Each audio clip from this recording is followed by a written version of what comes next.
Hi and welcome to part 3 of my Branchline diversion channel, if you like, looking at my adventures into setting up my first ever model railway.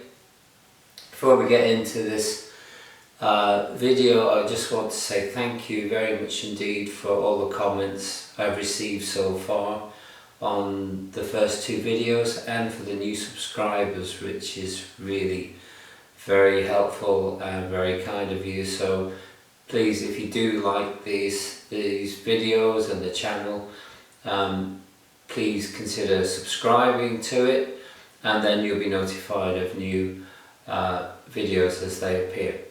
So in this video and the next one, they're kind of connected. I want to talk about the learning curve I've had when it comes to actually planning the layout itself and the track. So I've discovered, that there's a lot to think about in terms of how you actually want the track to appear, what you want it to do, and all that needs to be given a lot of consideration. I'm not really sure that I gave it as much consideration as I could have done, but I did start kind of properly by looking at this book, the Hornby track plans, which has got a number of various track plans in it, most of which looked a bit too complicated for me. And my eye was taken by something called a Trakmat Extension. So Hornby have something called a Trakmat, which you can see behind me. Some people start by putting the Hornby track on that layout. That goes onto the baseboard. It's a 6 foot by 4 foot mat, if you like, and the track lays out on that, and then you put the houses around it and the station, more or less where it shows on the track mat itself. So I thought, well, I'd go with that, but I wanted something slightly bigger.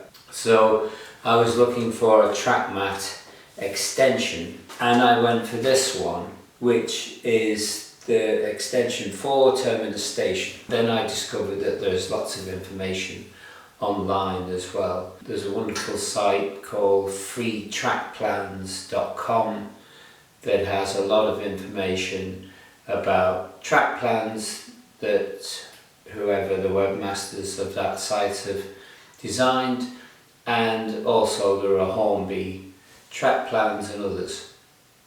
So it's very useful to look around, get an idea of the space you have and how you want to fill it, really. And I'll talk about a couple of specific things I've done with my layout. Another learning curve I got onto, which is digital track planning. And I've used a piece of software called SCARM, Simple Computer Aided Railway Modeler.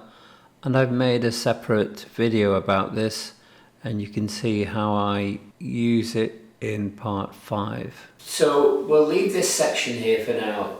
My thoughts are really, it's very important to think about the track that you can afford, how you're going to lay it down, will it give you enough interest in the layout once it's set. Is there enough to do, really? Cost is a consideration. Track can be very expensive if you're not using something like a continuous loop, if you like, just one circle going around on the table. So I hope you found that helpful.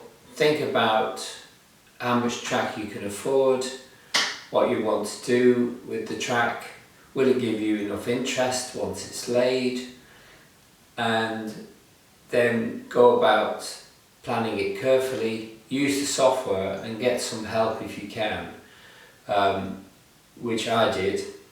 And we'll talk about that in part 4. And I'll show you a little bit about how I've gone about laying the track down.